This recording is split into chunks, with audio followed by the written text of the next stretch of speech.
상호관세를 부과하였고 중국, EU 등 주요국은 보국관세를 예고하고 있습니다.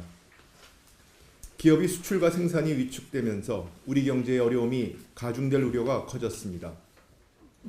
3월 취업자는 전년 동월 대비 19만 3천 명 증가하였지만 관세 영향에 따라 제조업 등 수출 주력 산업을 중심으로 고용 부진이 심화될 가능성이 있습니다. 정부는 전례 없는 통상 위기를 맞아 비상 상황에 맞는 과감한 지원들을 신속하게 추진하겠습니다.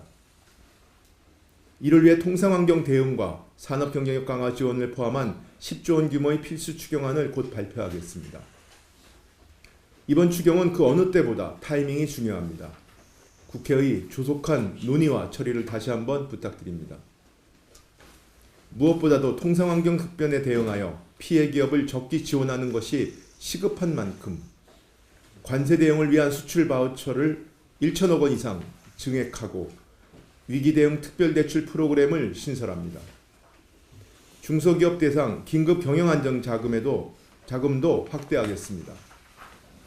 보다 근본적인 대응을 위해 산업 경쟁력 강화, 수출시장 다변화 등 구조적 개편도 적극 뒷받침하겠습니다. 첨단 기술에 대한 정부 R&D 투자를 대폭 확대하고 첨단 전략산업기금 등 금융지원과 산업 인프라를 확충하겠습니다. 자동차, 조선, 석유화학 등 업종별 대책을 지속 마련하여 지원 방안을 구체화해 나갈 계획입니다. 대체시장 발굴을 위한 마케팅, 물류 지원을 확대하고 특례 보증과 저금리 지원 프로그램을 신설합니다. 아울러 국내 생산과 고용에 미치는 영향을 최소화하기 위한 노력도 함께 펼쳐나가겠습니다. 이를 위해 통상위기 대응 유턴기업 지원 대책을 마련하고 산업, 고용위기 지역, 지정을 통한 지원도 강화하겠습니다. 오늘은 최근 관세 영향으로 우려가 큰 자동차 산업에 대한 긴급 대응 방안을 논의합니다. 먼저 부품기업 등 관세 피해 기업을 긴급 지원하겠습니다.